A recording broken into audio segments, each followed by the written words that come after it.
Hello friends, welcome to star study. मैं सरिता और आज हम पढ़ने वाले हैं कॉन्टिनेंट्स की पोजीशन। हमारे ग्लोब पर कॉन्टिनेंट्स की पोजीशन क्या है।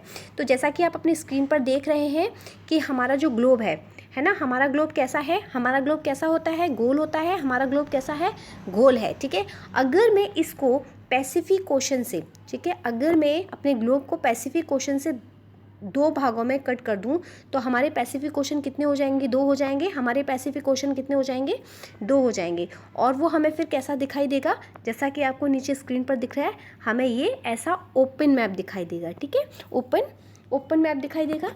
चलिए, इसमें पहले सबसे हम कॉन्टिनेंट की पोजीशन जानने से पहले हम ये जान लेते हैं कि इसमें कुछ बेसिक सी चीज़ें जैसे मैंने आपको पहले भी क्लास में बताई थी। देखिए, जो हमारी ग्लोब को बीच में से दो भागों में बांटती है रेखा, उसे हम क्या कहते हैं, प्राइम मेरिडियन कहते हैं।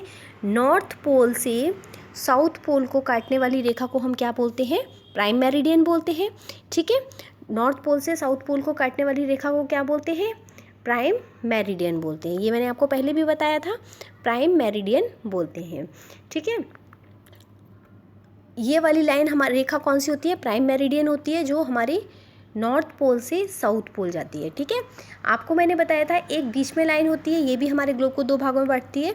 ठीक है, ये होता है हमारा ईस्ट साइड और ये होता है हमारा वेस्ट साइड। ठीक है, ये मैंने आपको पहले भी बता चुकी हूँ। ठीक है, तो देखिए, जो हमारी नॉर्थ पोल से साउथ पोल जो हमारी रेखा है, प्राइम मेरिडियन, ये हमारे ग्लोब को दो भागों में बांटती है। एक होता है हमारा कौन सा, वेस्टर्न हेमिस्फीयर, और एक होता है हमारा ईस्टर्न हेमिस्फीयर। एक ये वाला पार्ट होता है, जो ये होता है हमारा, ये वाला पार्ट पूरा क्या कहलाएगा, हमारा ईस्टर्न हेमिस्फीयर वाला कहलाएगा ये वाला पार्ट। और ये वाला पार्ट क्या कहलाएगा, हमारा वेस्टर्न हेमिस्फीयर। ठीक है, ये हमारा होगा ईस्टर्न हेमिस्फीयर और ये वाला होगा हमारा वेस्टर्न हेमिस्फीयर। इस रेखा ने हमारे ग्लोब को दो भागों में बांटा, एक ये है ईस्टर्न हेमिस्फीयर और एक ये है वेस्टर्न हेमिस्फीयर। इतनी बात समझ में आ गई आपकी, ईस्टर्न और वेस्टर्न हेमिस्फीयर की बात समझ में आ गई। चलिए आगे चलते हैं। तो देखिए, जो हमारे बीच में इक्वेटर, विषुवत रेखा जिसको बोलते हैं, ये भी हमारे ग्लोब को दो भागों में बांटती है। एक होता है नॉर्दर्न हेमिस्फीयर, ऊपर वाले को बोलते हैं हम नॉर्दर्न हेमिस्फीयर। ये पूरा पार्ट किसका है, हमारा नॉर्दर्न हेमिस्फीयर का। और नीचे वाला पार्ट है जो वो किसका है, सदर्न हेमिस्फीयर का। ठीक है, ये वाला नॉर्दर्न हेमिस्फीयर का पार्ट है और ये सदर्न हेमिस्फीयर का पार्ट है। इतनी बात क्लियर हो गई होगी। यहाँ पे southern hemisphere, northern hemisphere, eastern hemisphere और वेस्टर्न हेमिस्फीयर समझ में आ गया है। चलिए, हम इसी का यूज़ करने वाले हैं पूरे अपने कॉन्टिनेंट्स की पोजीशन जानने में। ठीक है, लर्न करने वाले हैं हम पोजीशन, और पोजीशन को लर्न करने के लिए हमें ये पता होना चाहिए कि जो हमारा ग्लोब है उसकी साइड्स हमें पता होनी चाहिए। ठीक है, चलिए देखिए, अब हम करते हैं पहले एरिया वाइज हमारे कॉन्टिनेंट, सबसे बड़ा कॉन्टिनेंट्स, फिर उससे छोटा, फिर उससे छोटा, फिर उससे छोटा, कैसे याद करें। ठीक है, पहले सबसे तो हमें ये पता है होना चाहिए कि हमारे कॉन्टिनेंट होते कितने हैं। तो देयर आर 7 कॉन्टिनेंट्स। ठीक है, देयर आर 7 कॉन्टिनेंट्स। कौन कौन से होते हैं, फर्स्ट होता है अफ्रीका, फिर अफ्रीका होता है,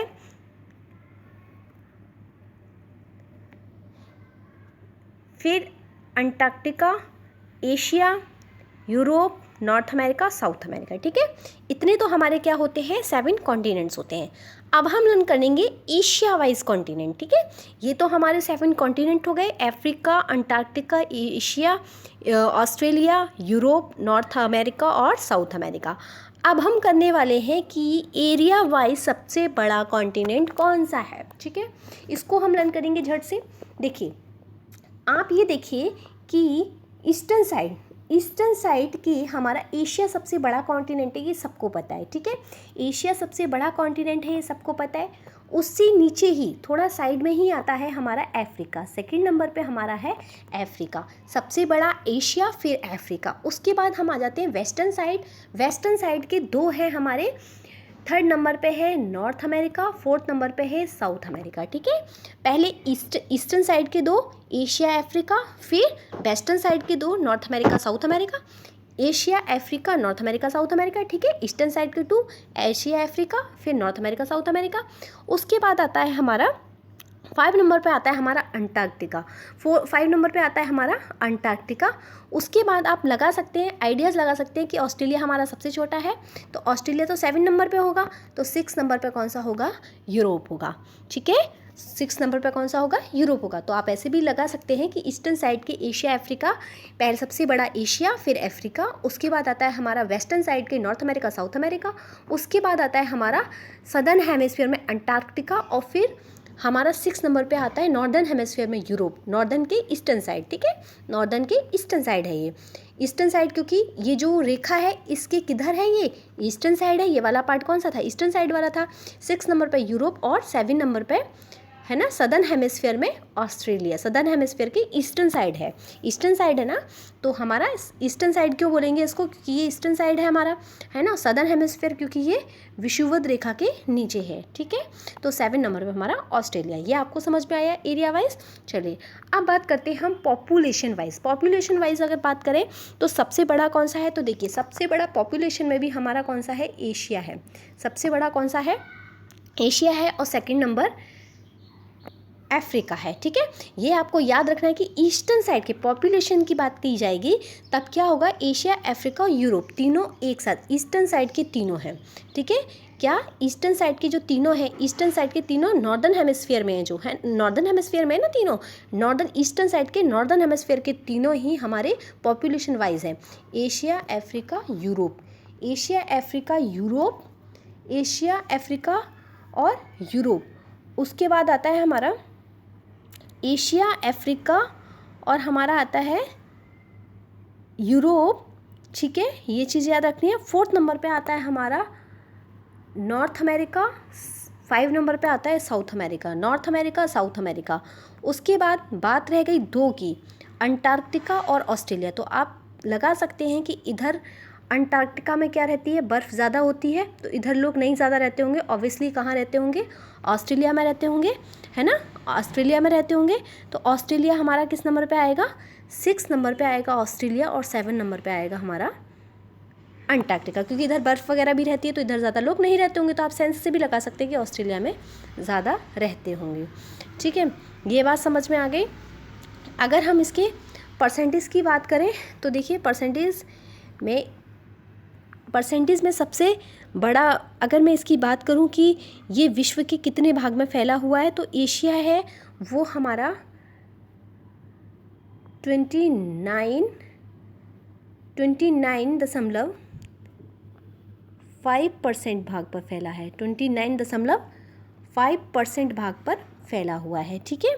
अफ्रीका की बात की जाए तो वो फैला हुआ है हमारा 20.2% भाग पर, ठीक है, अफ्रीका। अगर बात की जाए नॉर्थ अमेरिका की तो वो 16.5% भाग पर फैला हुआ है, ठीक है। और अगर बात की जाए साउथ अमेरिका की तो वो 11.80% भाग पर फैला हुआ है, ठीक है। मतलब सबसे बड़ा एशिया है, उसके बाद हम इस चीज़ का ज़्यादा नहीं पूछा जाता, पूछा जाएगा तो सबसे बड़े का या सबसे छोटे का पूछा जाता है, ठीक है। चलिए बात करते हैं हम अपने ओशंस की। तो ओशंस हमारे कितने होते हैं, ओशंस हमारे कितने हैं, देयर आर कितने ओशंस होते हैं, देयर आर 5 ओशंस, है ना, देयर आर 5 ओशन।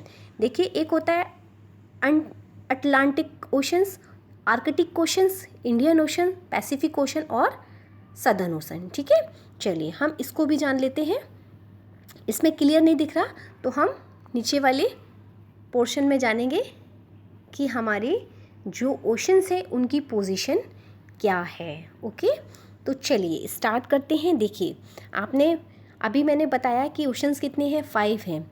अच्छा अगर मैं बात करूं, देखिए अगर मैं बात करती हूं कि area, volume of depth, area means क्षेत्रफल में, वॉल्यूम मीन्स उसमें कितना पानी, और डेप्थ मीन्स वो कितना गहरा, ठीक है। तो अगर मैं गहराई की बात करूं, क्षेत्रफल की बात करूं, उसमें कितना पानी है की बात करूं, तो सबसे बड़ा ओशंस कौन सा है, तो अगर इसमें बात करूं तो सबसे बड़ा ओशन, देखिए यहीं से लगा लीजिए आप, सीरियल वाइज कीजिए।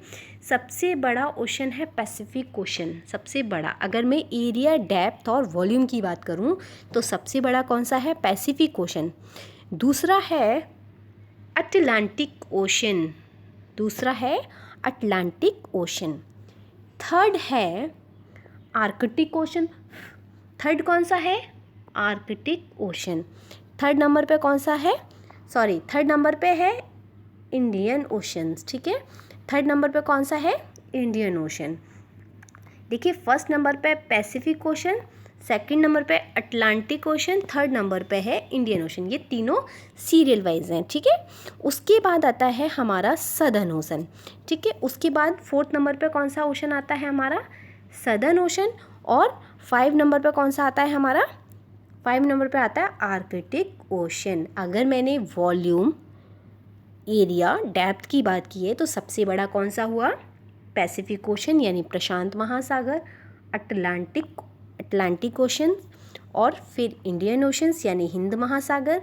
उसके बाद आता है हमारा सदर्न ओशन, है ना। उसके बाद आता है हमारा आर्कटिक ओशन, ठीक है। इतनी बात समझ में आ गई आपको कि हमारा एरिया वाइज, एरिया में और वॉल्यूम में और डेप्थ में हमारे ओशंस की पोजीशन क्या है, ठीक है। आपको लर्न हो गई होगी 3 सीरियल वाइज, उसके बाद सदर्न, उसके बाद अंटार्कटिक ओशन। चलिए अगर मैं बात करती हूँ कि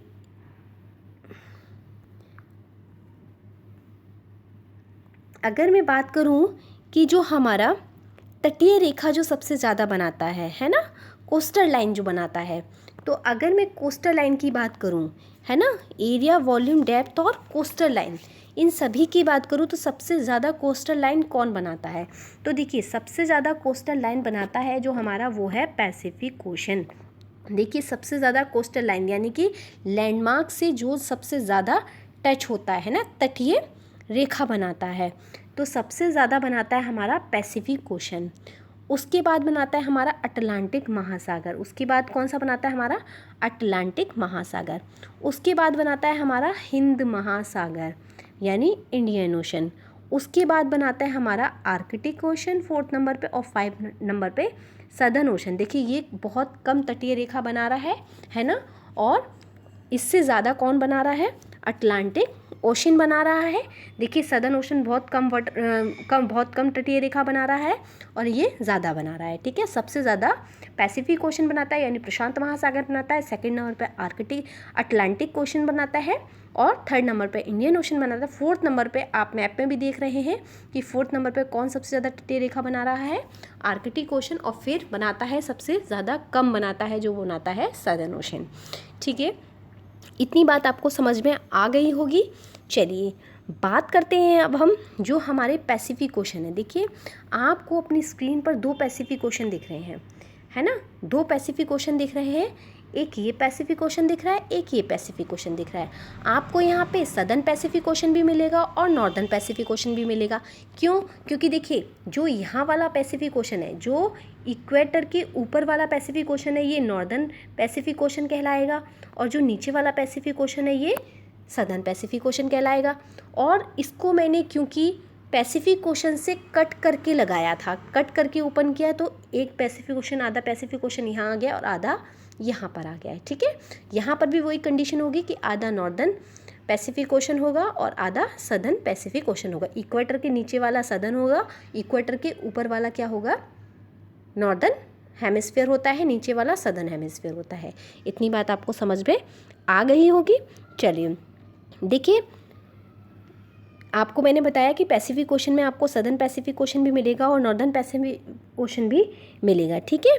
और अगर बात की जाए कि हमारा जो अफ्रीका एक ऐसा महाद्वीप है जो किससे गुजरता है? विषुवत वृत्त, कर्क, मकर रेखा सभी से गुजरता है। देखिए तो हमारा जो अफ्रीका है जो, ये किस किस से गुजरता है? हमारा विषुवत रेखा यानी इक्वेटर से, और हमारा कर्क रेखा ट्रॉपिक ऑफ कैंसर से, और ट्रॉपिक ऑफ कैप्रिकॉर्न, तीनों से गुजरने वाला कॉन्टिनेंट कौन सा है? तो अफ्रीका है, ठीक है।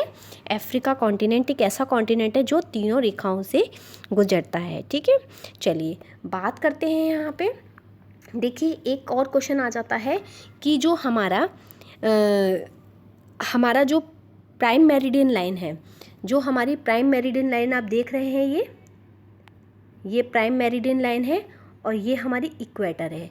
तो प्राइम मेरिडियन और इक्वेटर जहाँ मिलते हैं, यहाँ मिलते हैं। प्राइम मेरिडियन और इक्वेटर कहाँ मिलते हैं? यहाँ मिलते हैं, बीच सेंटर यहाँ है ना।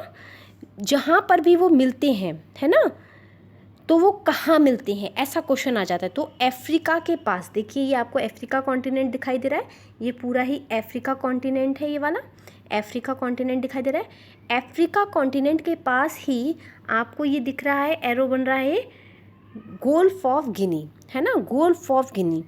गोल्फ ऑफ गिनी क्या बोलते हैं इसको, गोल्फ ऑफ गिनी में अटलांटिक सागर में मिलता है। कहाँ, अटलांटिक सागर, क्योंकि अटलांटिक सागर यहीं होगा, ये सदर्न अटलांटिक सागर इसके नीचे होगा और सदर्न और नॉर्थ अटलांटिक सागर ऊपर होगा, तो ये नॉर्थ अटलांटिक सागर में मिलता है गोल्फ ऑफ गिनी। तो गोल्फ ऑफ गिनी कहाँ है, जहाँ पर क्या मिलती है, हमारी इक्वेटर और प्राइम मेरिडियन जहाँ मिलती हैं अफ्रीका के पास। कहाँ, कौन सी वाले ओशन में मिलती हैं, किस वाले ओशन में मिलती हैं, अटलांटिक ओशन में मिलती हैं। ये वाला पार्ट है आपका गोल्फ ऑफ गिनी। ठीक है, आपको इतनी बात समझ में आ गई। अगर आपको कोई प्रॉब्लम होती है या फिर कुछ नहीं समझ में आता है तो मैं उसको क्लियर करूँगी। प्लीज़ कमेंट कीजिए और बताइए कि आपको क्या नहीं समझ में आया, तो मैं उसको दोबारा से क्लियर करूँगी। Okay, thank you watching my video.